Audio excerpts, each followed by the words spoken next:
എല്ലാവർക്കും എൻ്റെ ഒരു പുതിയ വീഡിയോയിലേക്ക് സ്വാഗതം. ഞാൻ നിൽക്കുന്നത് ഉത്തരാഖണ്ഡിലുള്ള കേദാർനാഥിലാണ്. മഹാദേവന്റെ പുണ്യഭൂമിയായ കേദാർനാഥിലേക്ക് എത്താൻ ആഗ്രഹിക്കാത്ത ശിവഭക്തർ ഉണ്ടാവില്ല. എൻ്റെ കേദാർനാഥ് യാത്രയിൽ എനിക്ക് എത്ര രൂപ ചിലവായി, എത്ര ദിവസം വേണ്ടി വന്നു എന്നൊക്കെയുള്ള ഡീറ്റെയിൽ വീഡിയോയുമായിട്ടാണ് ഞാൻ നിങ്ങൾക്ക് മുന്നിൽ വന്നിരിക്കുന്നത്. എൻ്റെ സബ്സ്ക്രൈബേഴ്സ് അല്ലാത്തവർ ചാനൽ സബ്സ്ക്രൈബ് ചെയ്ത് വീഡിയോ കാണുമെന്ന പ്രതീക്ഷയോടെ നമുക്ക് വീഡിയോയിലേക്ക് പോകാം. ഉത്തരാഖണ്ഡ് സംസ്ഥാനത്തെ കേദാർനാഥിൽ ഹിമാലയൻ ഗഡ്വാൾ പർവ്വത നിരകളിൽ സ്ഥിതി ചെയ്യുന്ന ഒരു ക്ഷേത്രമാണ് കേദാർനാഥ് ക്ഷേത്രം.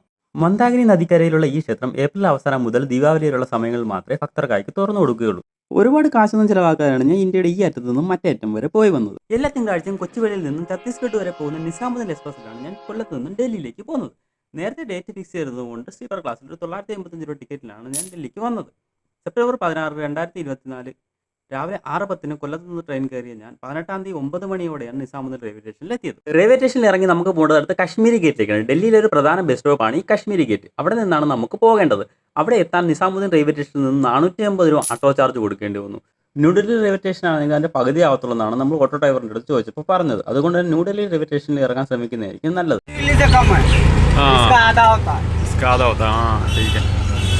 ഇവിടുന്ന് ഒരു ബസ്സിൽ കയറി നമുക്ക് ഹരിദ്വാറിലേക്കോ ഋഷികേശിലേക്കാണ് നമുക്ക് പോകേണ്ടത്. അവിടെ നിന്നാണ് കേദാർനാഥിലേക്കുള്ള ബസ് കിട്ടുക. ഒരു 6 മണിക്കൂറത്തെ യാത്രയാണ് നമുക്ക് ഇവിടുന്നുള്ളത്. ബസ് സ്റ്റോപ്പിനുള്ളിൽ കയറി കഴിഞ്ഞാൽ നേരെ ചെന്നാൽ 7 to 9 എന്നൊരു ഗേറ്റ് നമ്പർ കാണും. അതിലൂടെ ചെന്ന് കഴിഞ്ഞാൽ ഋഷികേശിലേക്കും ഹരിദ്വാറിലേക്കും വണ്ടി ഉണ്ടാവും. അവിടുന്ന് ഋഷികേശിലേക്ക് ഒരു 439 രൂപ ടിക്കറ്റ് കൊടുത്ത് ബസ്സിലെത്തിരുന്ന ഒരു 6 മണിക്കൂർ സുഖമായിട്ട് കിടന്നുറങ്ങാം. ഒരു 7:30 ആയപ്പോഴത്തേക്ക് ഋഷികേശിലെത്തി. ഇതാണ് അവിടുത്തെ ബുക്കിംഗ് ഓഫീസ്. കേദാർനാഥിലേക്ക് പോകാനുള്ള ബസ്സിൻ്റെ ടിക്കറ്റ് എടുക്കുന്നത് അവിടെ നിന്നാണ്. ഋഷികേശിൽ നിന്ന് ബസ് പോകുന്നത് സോൻപ്രയാഗിലേക്കാണ്. 500 രൂപയാണ് ടിക്കറ്റ് ചാർജ് വരുന്നത്. പിറ്റേന്ന് രാവിലെ 4 മണിയോടെ നമ്മുടെ യാത്ര ആരംഭിക്കും. അവിടുത്തെ ബസ് സ്റ്റാൻഡിൽ തന്നെ ഒരു വെയിറ്റിംഗ് റൂമുണ്ട്. അവിടെ സെക്യൂരിറ്റിയൊക്കെ ഉണ്ട്. ആധാർ കാർഡ് ചോദിക്കും. പുള്ളിക്ക് എന്തെങ്കിലും ചില്ലറ കൊടുത്തു കഴിഞ്ഞാൽ നമുക്ക് അതിൽ കിടന്നുറങ്ങാൻ പറ്റും. കറണ്ടുണ്ട്, മൊബൈൽ ചാർജ് ചെയ്യാം, സേഫായിട്ട് കിടന്നുറങ്ങാൻ, കുഴപ്പമൊന്നുമില്ല. അപ്പം നമ്മളെ സാധനങ്ങൾ മാത്രം ഒന്ന് സൂക്ഷിക്കുക നല്ലതായിരിക്കും. ഒരുപാട് ആൾക്കാരൊന്നും ഉറങ്ങുന്നതായിരിക്കും. അതേ ഉള്ളൂ, വേറെ ഒരു പ്രശ്നമൊന്നുമില്ല. നമ്മൾ അവിടെ തന്നെയാണ് കിടന്നുറങ്ങിയത്. അവിടെ കിടന്നുറങ്ങി. അതിൻ്റെ അടുത്ത് തന്നെ ടോയ്ലറ്റ് ഉണ്ട്. കുളിച്ച് ഫ്രഷായി രാവിലെ 4 മണിയോടെ നമ്മളെ വണ്ടിയിലേക്ക് വന്നു. ഋഷികേശിൽ നിന്ന് സോൻപ്രയാഗിലേക്ക് ഏകദേശം ഒരു 200 കിലോമീറ്ററോളം വരത്തുള്ളൂ. പക്ഷേ അത് കവർ ചെയ്യണമെങ്കിൽ ഒരു 8 മണിക്കൂറോളം വേണ്ടി വരും. എന്ന് വെച്ചാൽ മലമുകളിലേക്കാണ് നമുക്ക് പോകേണ്ടത്. പോകുന്ന വഴിയിലുള്ള കാഴ്ചകളൊരു രക്ഷയില്ല. മലയും സൈഡിലെ കുന്നും കോടയും തണുപ്പും വല്ലാത്തൊരു ഫീൽ തന്നെയായിരുന്നു ആ ഒരു യാത്ര എന്ന് പറയുന്നത്. ഫുൾ അഡ്വഞ്ചറാണ്. കൂടുതലും സൈഡിൽ നിന്നൊക്കെ നോക്കിക്കഴിഞ്ഞാലും മലകളിൽ പാറകൾ ഇങ്ങനെ പൊട്ടി റോഡിലേക്ക് വീണ് കിടക്കുന്നതൊക്കെ കാണാൻ പറ്റുമെങ്കിലും മറ്റൊരു സൈഡിൽ മന്ദാകിനി നദി ഒഴുകുന്നത് നമുക്ക് കാണാൻ സാധിക്കും. കുറച്ചുകൂടെ മുമ്പോട്ട് പോകുമ്പോഴത്തേക്കും മഞ്ഞുമലകൾ കണ്ണിൽ തെളിഞ്ഞു വരുന്നുണ്ടായിരുന്നു. അത് കണ്ടപ്പോൾ ഒരു മനസ്സിലൊരു വളരെയധികം സന്തോഷം വന്നു. അത് ചെയ്യുന്നത് ഏകദേശം ഒരു 11,755 അടിയോളം ഉയരത്തിലാണ് ആ മലനിരകൾ സ്ഥിതി ചെയ്യുന്നത്. ഏകദേശം 1 മണി ആയപ്പോഴത്തേക്കും നമ്മൾ സോൻപ്രയാഗിലെത്തി. അവിടുന്ന് അമ്പലത്തിലേക്ക് മൊത്തം 23 കിലോമീറ്റർ ഉള്ളത്. സോൻപ്രയാഗിൽ നിന്ന് ഗൗരികുണ്ട് ഒരു 5 കിലോമീറ്ററും ഗൗരികുണ്ടിൽ നിന്ന് കേദാർനാഥ് വരെ 17 കിലോമീറ്ററാണ് ഉള്ളത്. സോൻപ്രയാഗിൽ നിന്ന് ഗൗരികുണ്ട് വരെയുള്ള ഈ 5 കിലോമീറ്റർ ജീപ്പ് ഷെയർ ചെയ്ത് പോകാൻ സാധിക്കും. 50 രൂപയാണ് ഒരാൾക്ക് അവർ ചാർജ് ചെയ്യുന്നത്. ഉത്തരാഖണ്ഡ് ടൂറിസത്തിന്റെ ഭാഗമായിട്ട് ഓൺലൈൻ രജിസ്ട്രേഷൻ ആവശ്യമുണ്ട്. അതിൽ ആധാർ നമ്പറും ഫോൺ നമ്പറും കൊടുത്താണ് നമ്മൾ രജിസ്റ്റർ ചെയ്യേണ്ടത്. നമുക്ക് ഓൺലൈൻ ചെയ്യാൻ സാധിച്ചില്ല എന്നുണ്ടെങ്കിൽ അവിടെ ഹെൽപ്പ് ഡെസ്ക് ഉണ്ട്. അവിടെ ആധാർ കൊടുത്തു കഴിഞ്ഞാൽ അവരത് ചെയ്ത് നമുക്കൊരു QR കോഡ് തരുന്നതായിരിക്കും. അത് സ്കാൻ ചെയ്ത് വേണം നമുക്ക് മുകളിലേക്ക് പോകാൻ. ആ QR കോഡ് നഷ്ടപ്പെടാതെ കൈ തന്നെ വെച്ചേക്കണം കേട്ടോ. അത് മുകളിൽ ചെല്ലപ്പോഴത്തേക്കും അവിടെയും ഒരു സ്കാനിങ് ചോദിക്കുന്നുണ്ട്. നമ്മളിപ്പോൾ കാണുന്നത് സോൻപ്രയാഗിൽ നിന്നും ഗൗരികുണ്ടിലേക്കുള്ള വഴിയിലാണ്. എപ്പോഴും ലാൻഡ് സ്ലൈഡിന് ഒരുപാട് സാധ്യതയുള്ളൊരു ഏരിയയാണ്. എപ്പോഴും ഇവിടെ ലാൻഡ് സ്ലൈഡ് ഉണ്ടാവും. ഇനി യാത്രയാവും നേരെ ഗൗരികുണ്ടിലേക്ക്. ഗൗരികുണ്ടിൽ പോയി ഒരു ചൂടുവെള്ളത്തിലൊരു കുളിയും പാസ്സാക്കി നേരെ തുടങ്ങാം നമ്മൾ ട്രക്കിങ്. ഇനി ക്ഷേത്രത്തിലത് നമുക്ക് 17 കിലോമീറ്ററാണ് നടക്കേണ്ടത്. 17 കിലോമീറ്റർ ഒരു 8 മണിക്കൂർ കൊണ്ട് നടന്നെത്താൻ സാധിക്കും. നമുക്ക് എത്ര മണിക്കൂർ എത്തുമെന്ന് ഞാൻ പറയാം. ഞാനൊരു ഏകദേശം ഒരു 2 മണിക്ക് എൻ്റെ ട്രക്കിങ് ഞാൻ സ്റ്റാർട്ട് ചെയ്തു. ഇവിടുന്ന് പയ്യെ നടന്ന് കയറിക്കൊണ്ടിരിക്കുകയാണ്. പോകുന്ന വഴിയിൽ എനിക്കൊരു വടിയെ കിട്ടി. ഒരു വടിയെ കുത്തിയാണ് ഞാൻ നടന്ന് പോയിക്കൊണ്ടിരിക്കുന്നത്. പോണ വഴിക്കുള്ള സുന്ദരമായ കാഴ്ചകളെ കണ്ട് നമുക്ക് പയ്യെ മുകളിലേക്ക് കയറി പോവുകയാണ്.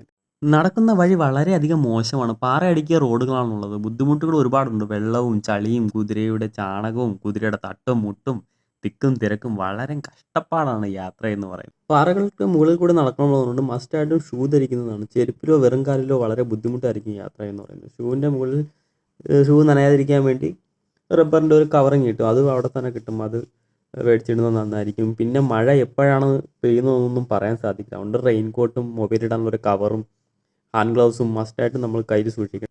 ഒരു വടി മറക്കാതെ കയ്യിലെടുക്കുന്നത് നല്ലതാണ്. ഈ കുതിര വരുമ്പോഴത്തേക്കും കുതിരകൾ വടി കാണുമ്പോഴത്തേക്കും ആരെയും നടന്നോളും.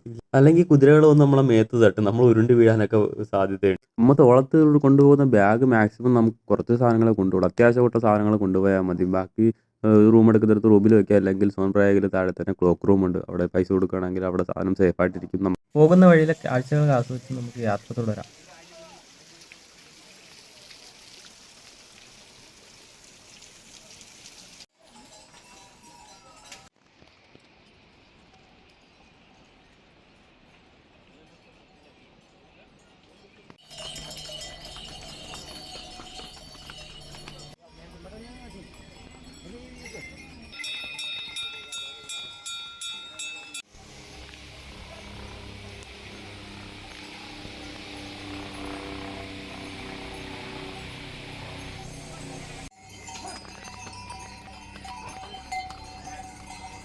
പോകുന്ന വഴിയിൽ ഇങ്ങനെ മണ്ണിടിഞ്ഞിട്ടുള്ള ഭാഗങ്ങളൊക്കെ അറിയാൻ പറ്റിക്കൊണ്ട് വലിയ പാറകളൊക്കെ ഇങ്ങനെ ഉരുണ്ട് വഴിയിലേക്ക് ഇങ്ങനെ വരുന്ന റോഡൊക്കെ ആകെപ്പാടെ പൊട്ടിപ്പൊളിഞ്ഞ് കിടന്ന അവസ്ഥയിലേക്കായിരുന്നു നമ്മൾ കണ്ടുകൊണ്ടിരുന്നത്. അതിൻ്റെ ഇടയിൽ കൂടെയൊക്കെ വേണം നമ്മൾ നടന്നു പോകാൻ.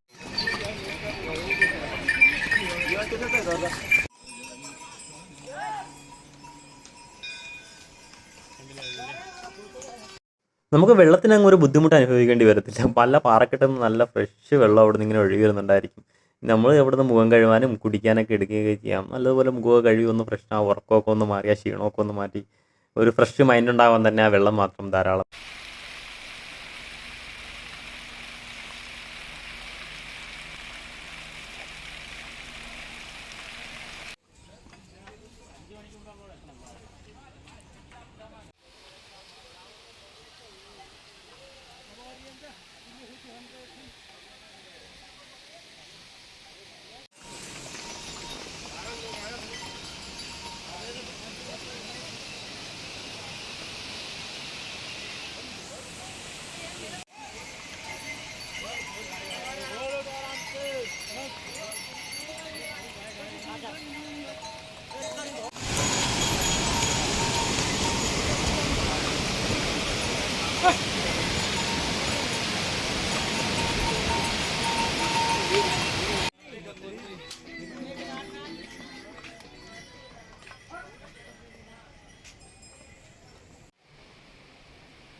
നടന്നിട്ട് കാലിൻ്റെ മസിൽ പിടിച്ചിട്ടാണ് എനിക്ക് നടക്കാൻ പറ്റാത്തൊരവസ്ഥയായി. എങ്ങനെയെങ്കിലും നടന്നൊരു 11 കിലോമീറ്റർ ഞാൻ കഴിഞ്ഞു.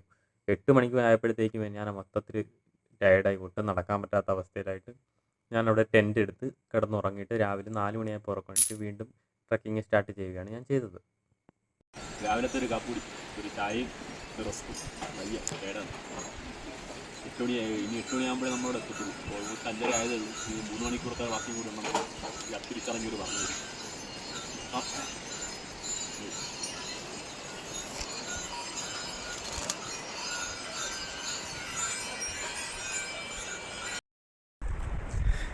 നമ്മളങ്ങനെ മഞ്ഞുമലയുടെ അടുത്ത് എത്തിയിരിക്കുകയാണ്.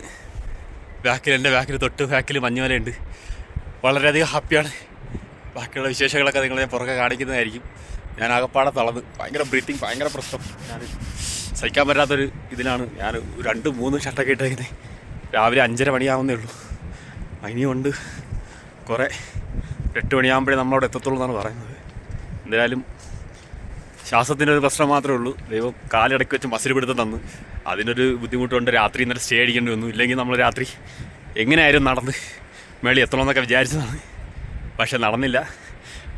ഒരു സ്ഥലത്ത് ക്യാമ്പ് കിട്ടി, ടെൻ്റ് അടിച്ച് ഒരു 500 രൂപ കൊടുത്ത് അവിടെ സുഖമായിട്ട് കയറി കിടന്നുറങ്ങി. രാവിലെ 4 മണിക്കാണ് വീണ്ടും നമ്മൾ ട്രക്കിങ് ആരംഭിച്ചത്. ഇപ്പോൾ ഓൾമോസ്റ്റ് മലയുടെ ഫ്രണ്ടിലെത്തിക്കുന്നു. ഇപ്പോൾ അങ്ങനെ ബാക്കിലേക്ക് കാണാൻ പറ്റും. ഇവിടെയെങ്ങും അല്ല, ഇവിടും കുറേ ദൂരത്തേക്ക് നടക്കാൻ പോകാനുണ്ട്. എങ്കിലും നമ്മൾ പയ്യെ നടക്കുന്നുള്ളൂ. ഒരുപാട് ടയേർഡാവാതെ. നമ്മൾ ബ്രീത്തിങ്ങിൻ്റെ പ്രശ്നമുള്ളതുകൊണ്ട് നല്ല തണുപ്പുണ്ട്. അതുകൊണ്ട് പയ്യെ കയറുവാണ്.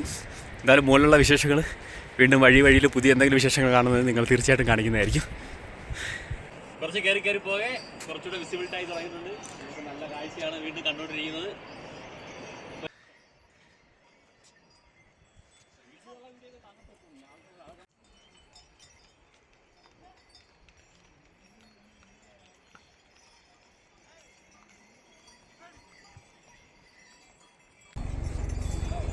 നമ്മൾ വിചാരിക്കുന്ന നമ്മളെയൊന്നുമല്ല.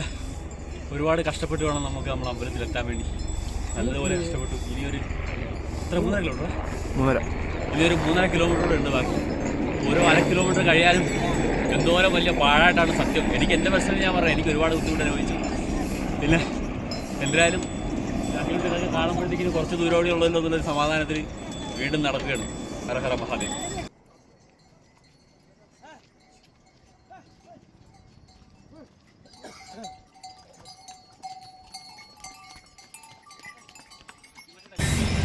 വെറും 2.5 കിലോമീറ്റർ മാത്രമേ ഉള്ളൂ.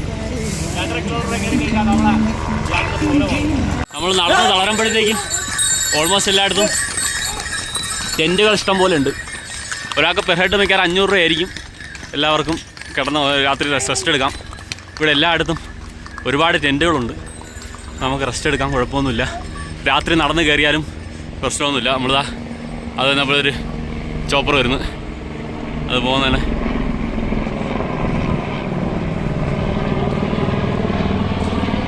അവിടെയൊക്കെ വെയിലായി. ഇവിടെ സൂര്യൻ എന്തായാലും വെയിലടിച്ച് തുടങ്ങിയില്ല. അതുകൊണ്ട് അപ്പുറത്ത് കുറച്ച് ചെറിയ രീതിയിൽ മഞ്ഞുമല കാണുന്നുണ്ട്. ഈ സൈഡിൽ മലയുള്ളതുകൊണ്ട് വെയിലും കൊണ്ട് അടിക്കുന്നില്ല. അപ്പുറത്തൊക്കെ നല്ല വെയിലായി തുടങ്ങി.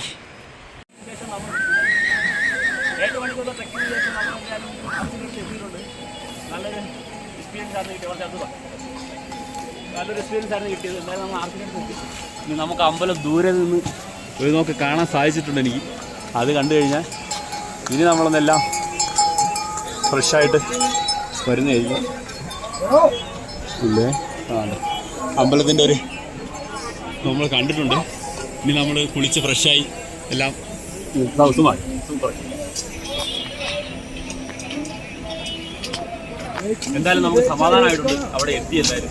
ഇനി കുറച്ച് ദൂരം കൂടി മാത്രമേ ഉള്ളൂ. അതും ഇച്ചിരി നടക്കാനുണ്ട്. ഒന്ന് കുളിച്ച് ഫ്രഷായി എല്ലാവരും അതിനുശേഷം അമ്പലത്തിലേക്ക് കയറുന്ന വീഡിയോസ് നമുക്ക് പുറകെ കാണാം.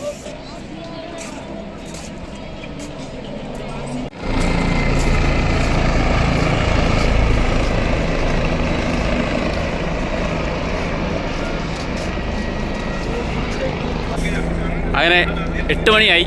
നമ്മൾ ഇവിടെ ഒരു കടയിൽ കയറി കുളിച്ച് ഫ്രഷായി. ബാക്കിലാണ് നമ്മുടെ ഹിമാലയം ഉള്ളത്. അമ്പലം കുറച്ച് ദൂരത്തിൽ നമുക്ക് കാണാൻ സാധിക്കുന്നുണ്ട്. ഞാൻ കുളിച്ച് ഫ്രഷായി. നമ്മൾ ഡ്രസ്സൊക്കെ ഒന്ന് ചേഞ്ച് ചെയ്ത് എല്ലാം അടിപൊളിയായി. അവിടെ എന്താണ് ഒരു ചോപ്പർ നോക്കുന്നത്, ഹെലികോപ്റ്ററൊക്കെ എത്ര അടുത്ത് കാണാൻ പറ്റുമെന്ന് നമുക്ക് സോറി കാണാൻ പറ്റിക്കില്ല. കുഴപ്പമില്ല, അത് കാണിച്ചു തരാം. പിന്നെ എന്ന് പറഞ്ഞാൽ ഒരു 150 രൂപ കൊടുത്തപ്പോഴത്തേക്കും നമുക്കിവിടെ കുളിക്കാനും ബാഗ് വയ്ക്കാനൊക്കെ ഉള്ള സൗകര്യം കിട്ടി.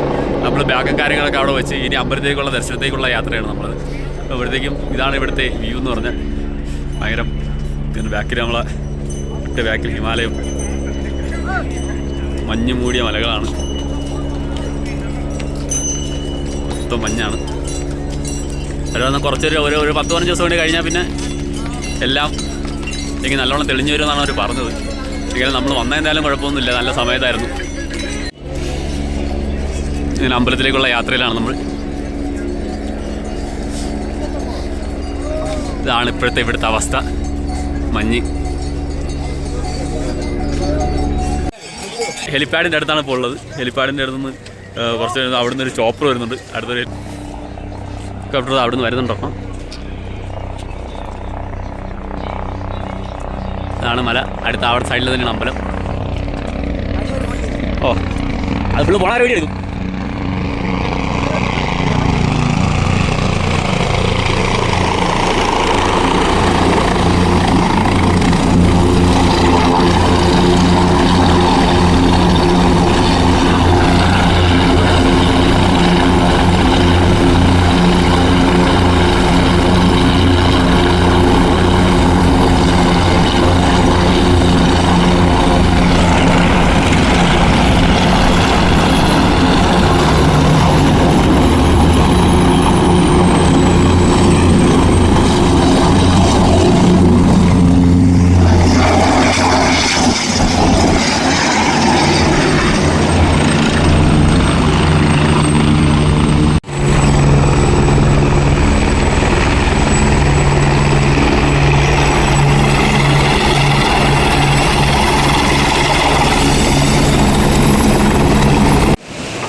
എല്ലാവരും ഇവിടെ എത്തി അമ്പലത്തേക്ക് കൊടുക്കാനുള്ള സാധനങ്ങളൊക്കെ വാങ്ങിയിട്ടുണ്ട്. ബാക്കിയെല്ലാം ഭഗവാന്റെ. ഇതിപ്പോൾ നമ്മൾ 350 രൂപ സാധനമാണ് വാങ്ങിയത് അമ്പലത്തിലേക്ക് കൊടുക്കാമെന്ന് പറഞ്ഞിട്ട്. പോണ വഴിക്ക് എല്ലായിടത്തും ഇതുണ്ട്. നമുക്ക് ഇഷ്ടമുള്ളത് കഴിക്കാം. 200 രൂപയ്ക്കുണ്ട്, 250 രൂപയ്ക്കുണ്ട്, 500 രൂപയ്ക്കുണ്ട്. എന്തൊക്കെയാണെന്ന് കഴിച്ചാൽ നമുക്കെല്ലാം പ്രസാദം നമുക്കവിടെ അമ്പലത്തിൽ കൊടുത്തതിന് ശേഷം ബാക്കി നമുക്കുള്ളത് കൊണ്ടുപോകാം.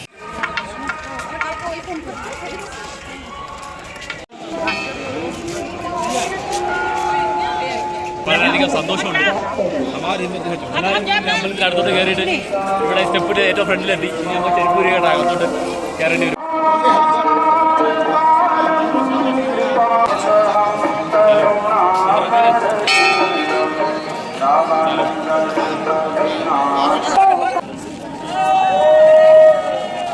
ഒമ്പത് മണിക്ക് ക്യൂ നിൽക്കാൻ തുടങ്ങിയ നമ്മൾ ഭഗവാനെ കണ്ട് തിരിച്ചിറങ്ങിയത് 11:30 മണിക്കാണ്. 11:30 മണി വരെ കഴിഞ്ഞ് വെളിയിലിറങ്ങി അത്യാവശ്യം ഫോട്ടോസും വീഡിയോസും കാര്യങ്ങളൊക്കെ എടുത്ത് അവിടെ ഒന്ന് കറങ്ങി അടിച്ചതിന് ശേഷം 2 മണിയോടെയാണ് നമ്മൾ തിരിച്ചിറങ്ങിയത്. തിരിച്ചിറങ്ങാൻ നേരത്തും ചെറിയ ബുദ്ധിമുട്ടുകളൊക്കെ ഉണ്ടായിരുന്നു. 9 മണിയായിട്ടാണ് ഗൗരികുണ്ടിൽ എത്താൻ സാധിച്ചത്. രാത്രി മണ്ണിടിച്ചിലുണ്ടായതുകൊണ്ട് ഗൗരികുണ്ടിൽ നിന്നും സോൻപ്രായിലേക്ക് വണ്ടിയൊന്നും പോയിട്ടും കാര്യമൊന്നുമില്ല. ഏകദേശം ഒരു 5 മണി വരെ വണ്ടി അവിടെ നിന്ന് ഋഷികേശിലേക്കോ ഹരിദ്വാറിലേക്കോ കിട്ടത്തുള്ളൂ. അതുകൊണ്ട് 5 മണിക്ക് മുമ്പേ നമ്മൾ എത്തുവാണെങ്കിൽ അവിടുന്ന് വണ്ടി കയറി നമുക്ക് സോൻപ്രായിൽ നിന്ന് ഹരിദ്വാറിലേക്ക് ഋഷികേശിലേക്ക് പോകാൻ സാധിക്കും. ഗൗരികുണ്ടിൽ ഒരു 200 രൂപ കൊടുത്ത് ഡോർമെട്രിക്കകത്ത് റൂം എടുത്ത് അവിടെ കിടന്നുറങ്ങി. ഗൗരികുണ്ടിൽ നിന്ന് ഒരു 50 രൂപ കൊടുത്ത് ജീപ്പിൽ സോൻപ്രായിൽ ഇറങ്ങി.